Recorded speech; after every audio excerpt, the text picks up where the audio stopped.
capítulo 8. A gente vai ler do verso 31 em diante. Romanos capítulo 8, versículo 31 em diante. Que diremos, pois, a estas coisas? Se Deus é por nós, quem será contra nós?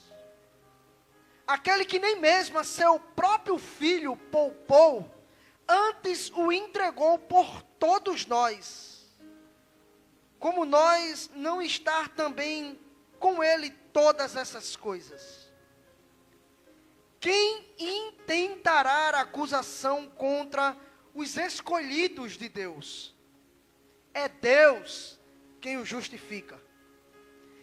Quem é que condena? Pois é Cristo quem morreu, ou antes quem ressuscitou dentre os mortos, o qual está diante de Deus e também intercede por nós. Quem nos separará do amor de Cristo? A tribulação? Ou a angústia? Ou a perseguição? Ou a fome? Ou a nudez? Ou o perigo? Ou a espada? Como está escrito: por amor de ti somos entregues à morte todo dia. Somos reputados como ovelhas para o matadouro. Mas em todas estas coisas, somos mais do que vencedores, por aquele que nos amou. Você pode glorificar o nome do Senhor? Pai, nós te louvamos por esta palavra. Nos ajuda agora a ministrar o teu amor nos corações que estão aqui e nos que nos escutam em casa. Ajuda a fazer com que essa palavra ela penetre no mais profundo íntimo de cada um. E que ela possa chegar e transformar vidas. Nós queremos assim te glorificar, te exaltar e te render graças em nome de Jesus. Amém. Graças a Deus. É bom, a título de introdução, a guisa de introdução, falar que o livro de Romanos, escrito pelo apóstolo Paulo, é uma das epístolas, é uma das maiores epístolas que Paulo escreveu. O livro de Romanos, na verdade, ele não é somente uma carta, mas é um tratado teológico. Quando a gente vai ler, talvez está ali todos os requisitos que o cristão necessita para viver verdadeiramente na fé em Cristo Jesus. E Paulo, ele fundou várias igrejas, mas a carta aos Romanos é fundamental para a nossa vida espiritual e é fundamental para o nosso alimento diário.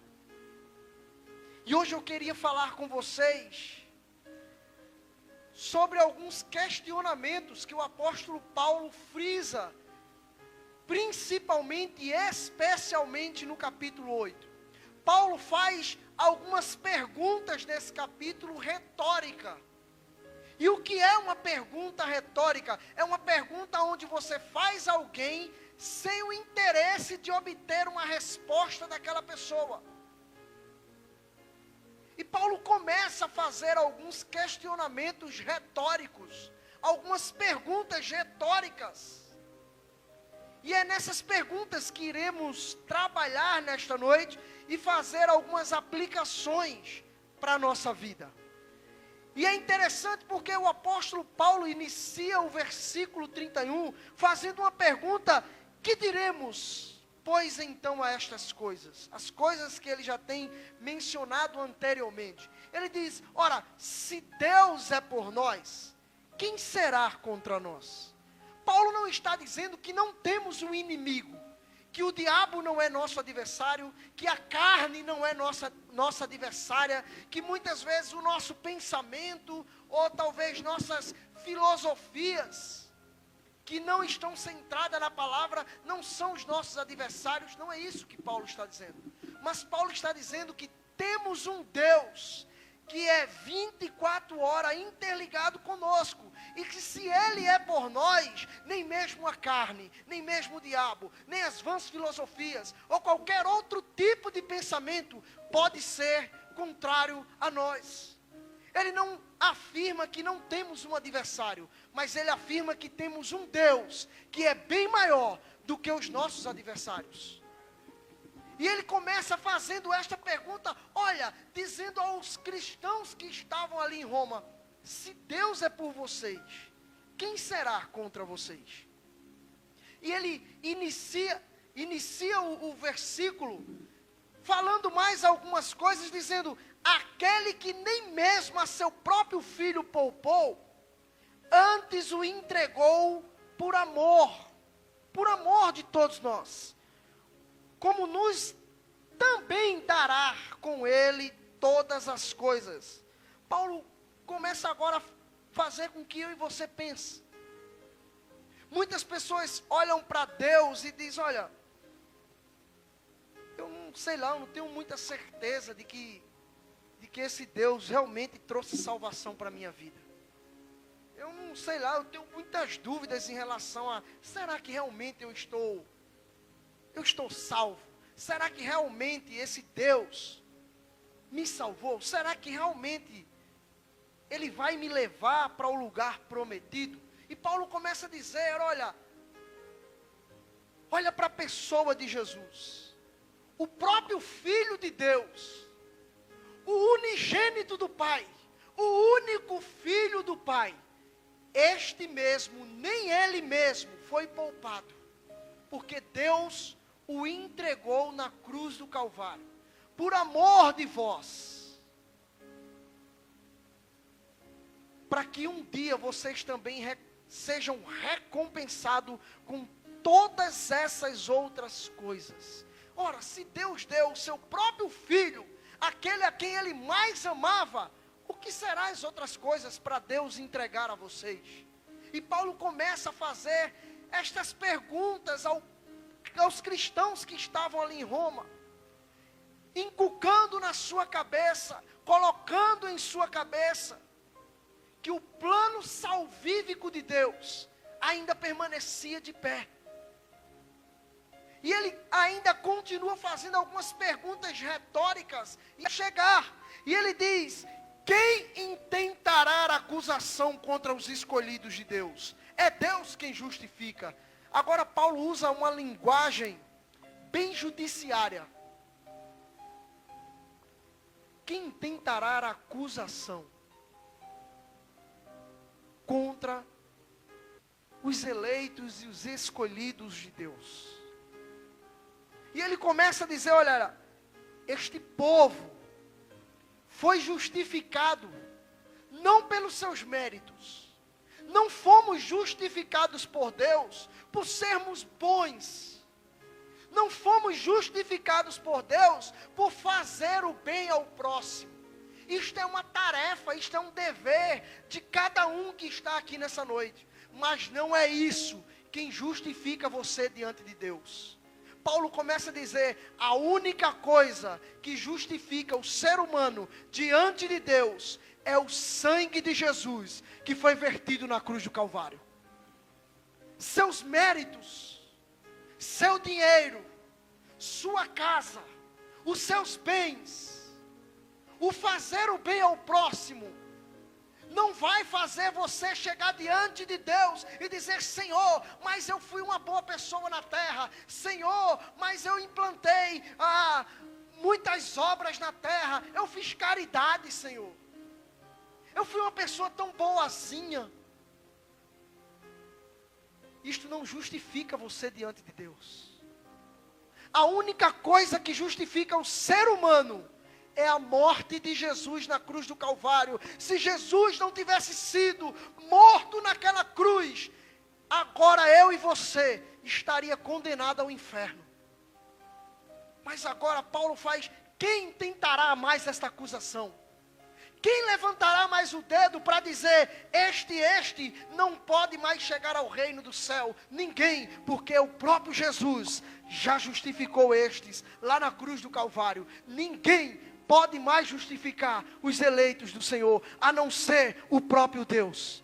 Ninguém pode intentar contra o povo de Deus. Ninguém pode levantar alguma acusação, a não ser o próprio Deus. Quando estamos num tribunal, existe o promotor, existe o advogado de defesa, e existe o advogado de acusação. O réu está sentado, e o advogado vai levantar provas para dizer, este daí tem que ser preso. Enquanto o advogado de defesa vai também levantar argumentos para dizer, não, ele tem que ser solto. Este homem é inocente.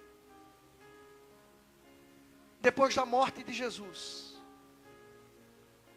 não temos mais advogados de acusação. Porque ninguém mais pode levantar o dedo e acusar o ser humano do tão vil pecado. Porque ele já foi pago na cruz do Calvário. Mas pastor, então eu quero dizer que eu não peco mais? Não, você vai continuar pecando, é óbvio. Mas no livro de João diz, filhinho, não pequeis. Não pequeis. Mas quando vocês pecarem, lembrem-se, vocês têm um advogado justo e fiel, chamado Jesus Cristo, para levar os seus problemas, as suas causas, perante ao Rei dos Reis e Senhor dos Senhores. Paulo agora faz levantar um raciocínio para fazer aquele povo pensar, olha, se ele mesmo se entregou na cruz do Calvário, para pagar o seu pecado, quem levantará o dedo e vai te acusar? Quem? Mas mais adiante ele continua dizendo, quem é que condena? Pois é Cristo quem morreu, é o único que pode condenar. Eu não posso levantar o dedo para o meu irmão, para o meu vizinho e julgá-lo. Quantas vezes, pare para pensar,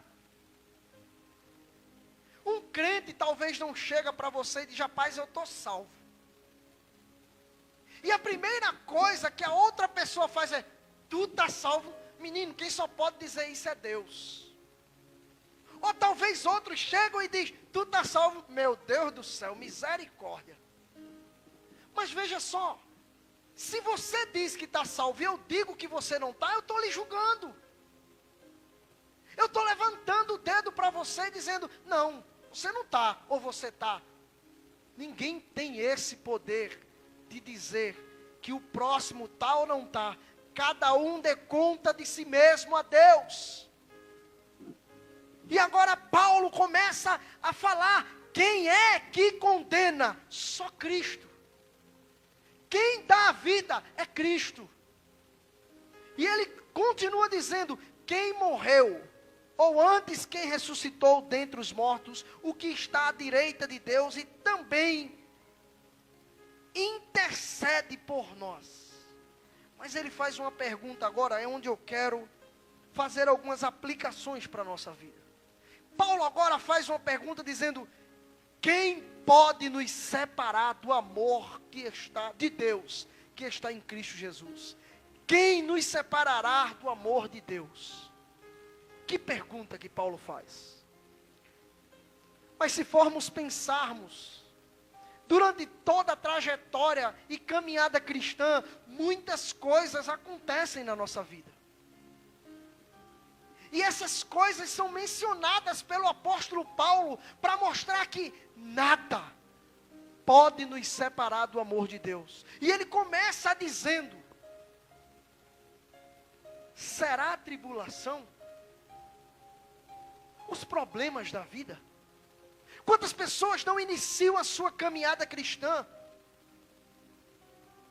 levantam a mão, diz: a partir de hoje eu quero servir a Jesus Cristo.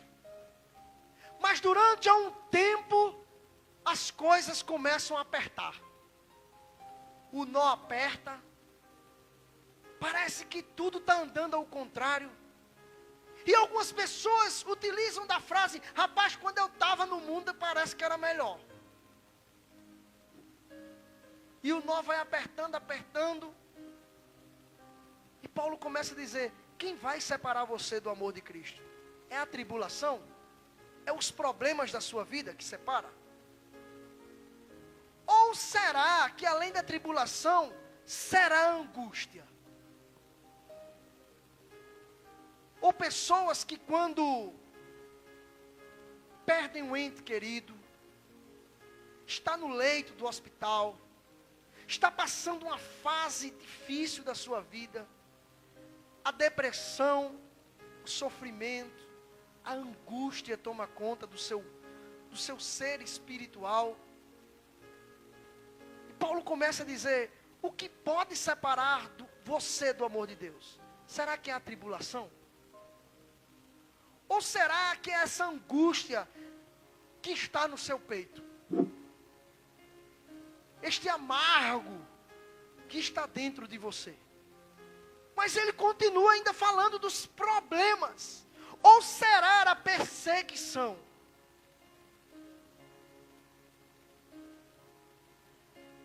Nesse exato momento existem vários cristãos que estão espalhados mundo afora, pregando o Evangelho de Deus, em países que são impenetráveis o Evangelho do Senhor.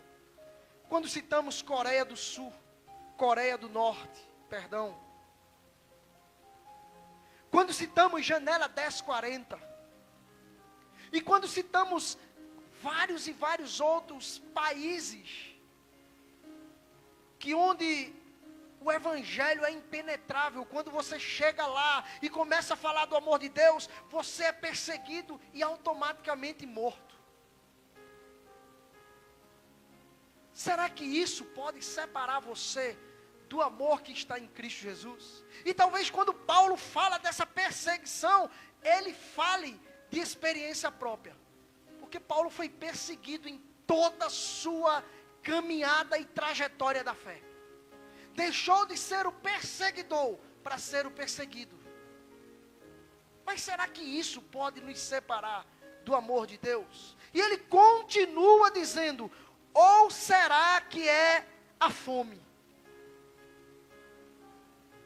Queridos, eu acho que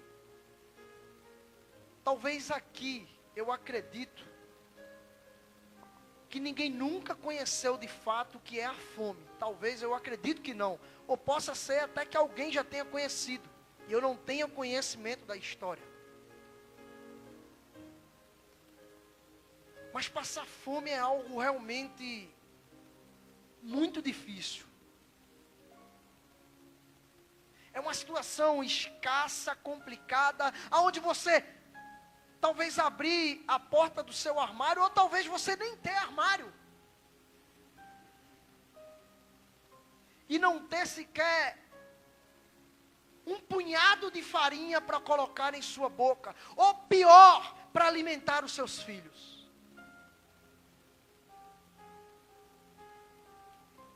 E Paulo diz: será que a fome pode nos separar do amor de Deus? Olha as coisas que Paulo começa a mencionar: perseguição, fome, tribulação. Mas ele vai muito mais além do que isso.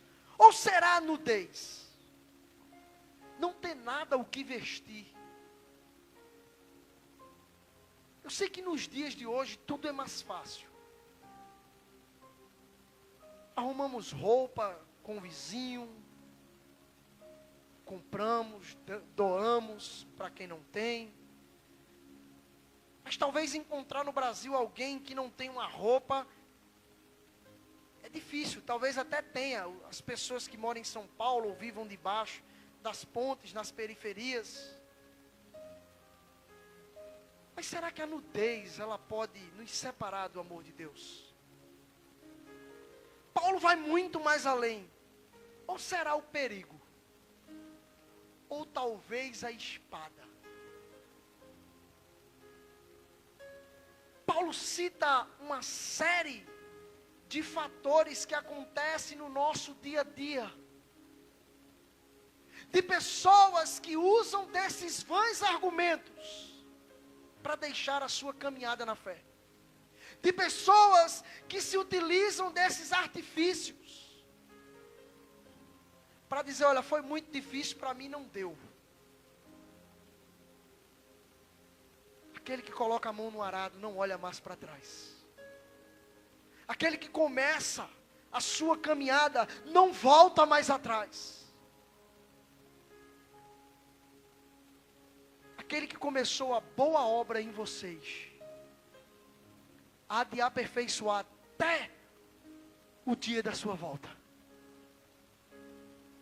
Porque aquele que é de Jesus, porque aquele que realmente tem a convicção do que é andar no amor de Deus, pode vir um perigo, pode vir a morte, pode vir a nudez, pode vir a fome, pode vir a tribulação, pode vir a perseguição, pode vir até mesmo a angústia. Nada disso vai poder separar essa pessoa do amor que ela sente por Cristo Jesus. Olha a vida do teu servo Jó. A nudez tomou conta dele. A doença tomou conta de Jó. A morte invadiu a sua casa, levou os seus filhos. As finanças foram de água abaixo. A saúde impregnou o seu corpo de uma forma tal que ele se encheu de chagas. A sua mulher, a única que restou, disse, abandona Jó, esse teu Deus, e morre. Mas ele diz, tu fala como uma louca, porque tu não entende. Eu vim nu, e nu eu voltarei, porque o amor que Ele colocou em meu coração é muito maior do que a nudez, do que o perigo, do que a morte, do que a espada, do que a angústia. O que Ele colocou em meu coração é eterno. Eu não sei a situação e os problemas que cada um enfrenta no seu dia a dia. Eu não tenho nem noção. Eu não vivo com vocês. Eu não estou 24 horas com vocês. Mas eu sei que cada um aqui tem queixas a fazer. Cada um aqui tem seus dilemas e problemas. Nada disso pode tirar a convicção do amor que Deus colocou em nossos corações. Ele continua dizendo, como está escrito, por amor de ti, somos entregues à morte todos os dias, somos reputados como ovelhas para o matadouro. Mas não confunda uma coisa. Não confunda o amor de Deus com a santificação do Senhor. O que a palavra diz é que nada pode nos separar do amor de Deus. Isso é fato. Está na palavra. Mas o fato de você amar a Deus, ou o fato de Deus lhe amar, não implica-se que você deve viver uma vida promíscua, mesquinha e de qualquer jeito. Porque a desculpa que muitos usam é, mas Deus me ama, certo? Corretíssimo. Mas não confunda o amor de Deus com a santificação do Senhor. O fato de Deus lhe amar não quer dizer que Deus tolere o seu pecado. Não confunda o amor de Deus com as coisas erradas que você faz, querendo se justificar diante dele, usando o artefato de que ele lhe ama. Deus lhe ama, queridos, é fato. Mas uma coisa que jamais ele vai tolerar é uma vida de pecado. Uma vida que você não tenha renúncia diante dele. Uma vida de que você queira andar da maneira que você queira, do jeito que você quer, com seus vãs pensamentos e filosofias, sem analisar o que a palavra do Senhor diz. Amar a Deus é uma coisa, mas guardar os seus estatutos no seu coração é outra. E Paulo diz que não nos separamos do amor de Deus, mas isso não quer dizer que eu possa viver uma vida de qualquer forma, de qualquer maneira, errado, errada. Ah, mas nada, isso aqui é besteira. É só uma mentirinha, isso besteira. Ou talvez aquelas pessoas que usam de vãs artefatos como amigos meus, que antigamente me falavam e até usavam esses artefatos que vou mencionar. Quando estavam numa festa, e talvez saía com alguma mulher casada, iria cometer um adultério. E saindo daquele local, depois de ter praticado os atos ilícitos, de ter deixado a pessoa em casa, de estar contando vitória, chegar perto da gente e dizer: meu irmão, graças a Deus deu tudo certo. O cara estava lá, vivendo uma vida de pecado, adulterando, satisfazendo seus desejos da carne. E agora o artefato que ele usa é: graças a Deus que deu tudo certo. A Deus não, meu irmão. Porque Deus não compactua com o seu pecado. Porque Deus não é convivente com o seu pecado. Não coloque o nome santo de Deus em meio aos seus pecados. O pecado é seu.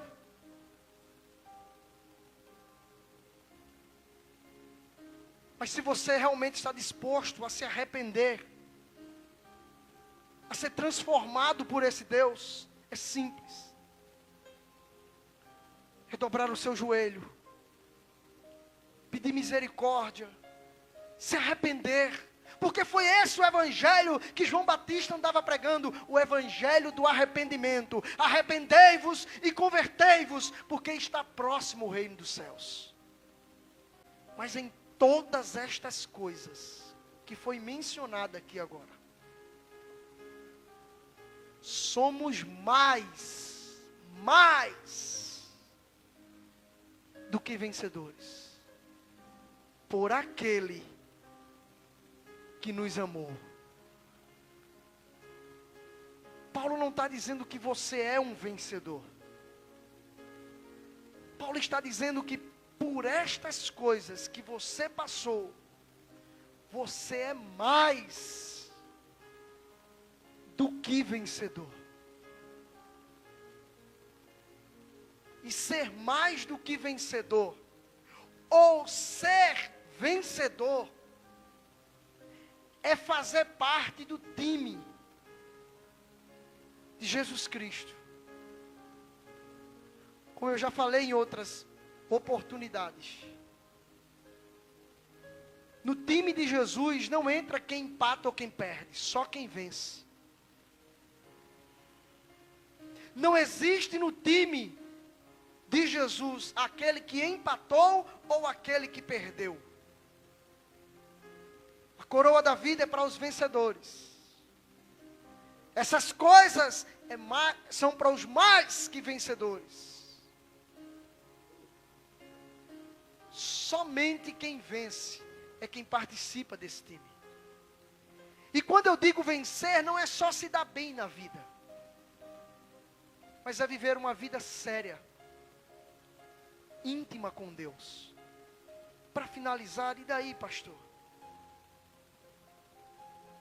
Como eu posso aplicar isto para a minha vida? É simples, queridos. Olha para os teus dilemas e problemas. De que forma você tem encarado os seus problemas ultimamente? Você tem fugido deles? Ou você tem encarado ele de uma peito a peito, cara a cara? Como você tem enfrentado os obstáculos da vida? De que maneira você tem conseguido vencer os obstáculos da vida? De que forma você tem vencido os obstáculos da vida? Como anda ultimamente teu relacionamento com Jesus? De que maneira você tem vivenciado o Evangelho de Jesus? De que forma você sente o amor de Deus? De que maneira este amor está no seu coração? Porque a palavra diz: muitos me honram com os lábios, mas o coração está distante de mim. Falar que ama é uma coisa, mas vivenciar o amor de Deus é outra. Se você perguntar a qualquer pessoa desta rua: você ama Deus? Muito provavelmente todos vão dizer: claro que eu amo a Deus. Mas pare para pensar nesta aplicação. Você olha para o seu vizinho e diz: e o teu vizinho, tu consegue amar? Oxe, quero nem conversa. E ainda chega a dizer: aquilo é um miserável. Ele para lá e eu para cá. Tá bom demais assim. Olha o que a palavra de Deus diz. Se você diz que ama a Deus e não consegue amar o seu vizinho que você está vendo, você é mentiroso. Porque como você vai amar uma pessoa que você não vê, se você diz: eu amo Deus, você nem vê Deus. E você diz que está amando Ele e não consegue amar nem o seu próximo.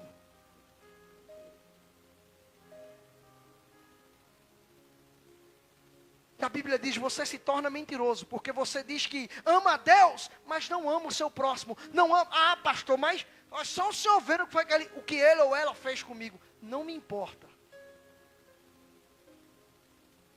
O amor está muito mais além do que isso. Reflete comigo, queridos. De que forma você tem amado a Deus? É desta maneira, sem conseguir ter relacionamento com sua casa, sem conseguir ter um relacionamento com seus vizinhos, com seus amigos, intrigado de um, de outro. Que tipo de amor é este que você diz que dá a Deus? Se você não consegue amar nem teu próximo, você vai ser incapaz de amar a Deus. Quer amar a Deus?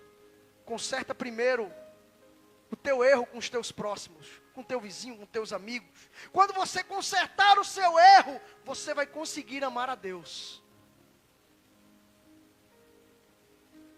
Porque falar de amor de boca é muito fácil. O difícil é viver.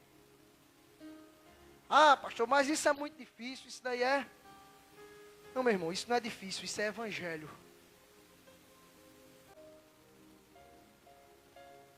Que diremos, pois, se Deus é por nós, quem será contra nós? Quem nos separará do amor de Deus? Reflete nessa noite sobre isso. De que forma você tem amado a Deus? de palavras, de boca. Como você tem amado o seu próximo? Como você tem amado o seu vizinho, seus amigos, seus familiares, seus filhos, o seu marido, sua esposa? É a partir daí que você vai começar o seu relacionamento com Deus. Mas isso é difícil. Você já imaginou se na hora que Jesus fosse morrer na cruz, olhasse para cada um, eu vou morrer nada, isso é muito difícil, vou fazer isso nada. Ah, pastor, mas ele é Jesus, ele era Deus, ele conseguiu. Interessante é que o apóstolo Paulo diz, sede meus imitadores, porque eu sou de Jesus. Paulo era homem, igual a mim e a você. Mas Paulo foi um exemplo de cristão. Uma pessoa que podemos olhar e se inspirar e dizer, rapaz, que atitude, que exemplo. Seja isso para a sua sociedade. Seja isso, primeiro comece dentro de casa. Sendo esse exemplo na sua casa. Para os seus vizinhos, para os seus amigos. Libere perdão, peça perdão. Dê perdão. Viva o amor de Deus, não de palavras, mas de atitude. Que Deus coloque esta palavra em nossos corações. E faça com que ela penetre no mais profundo âmago de nossas almas. E que a gente saia daqui refletindo. De que maneira eu tenho amado a Deus? Será que realmente o que eu tenho dado a Deus é amor? Reflita sobre isso. Que Deus nos abençoe nessa noite em nome de Jesus.